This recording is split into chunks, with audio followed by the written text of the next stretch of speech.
Alright guys, welcome back to Concentrated Fitness. I have my friend Ileana here. She's going to help me go over some corrections with the back squat, a lot of faults that I typically see. So the first one we're going to go over is people over-exaggerating the arch in their back and creating this huge awkward position in their spine. So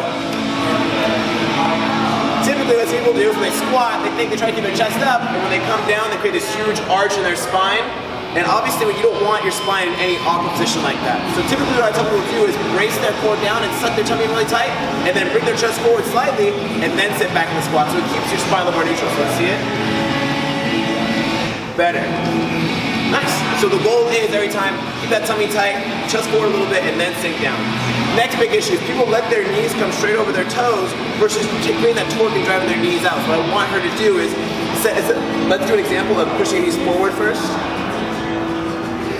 When you do that, it tends to have you collapse because you're pushing your butt back and your chest will come too far forward.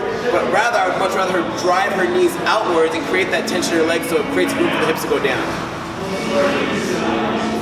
Whoa, much better. Yes, very nice. Lastly, a lot of people tend to do is when they grab the barbell, especially when they're first doing back squats, they have a really wide grip with their hands, and it tends to have your shoulders relax.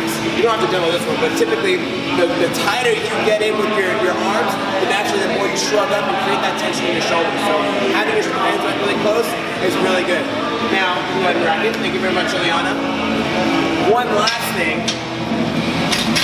What a lot of people tend to do is they keep their feet really relaxed and they let their feet kind of sprawl around and they don't have a solid base. Every time you squat, think about pushing your big toe down to the floor, pushing your heels down to the floor, and turning your knees outwards. This is going to help, again, create that tension in the bottom and not have you kind of like sprawling around on your toes, especially if you don't have really good shoes to squat in.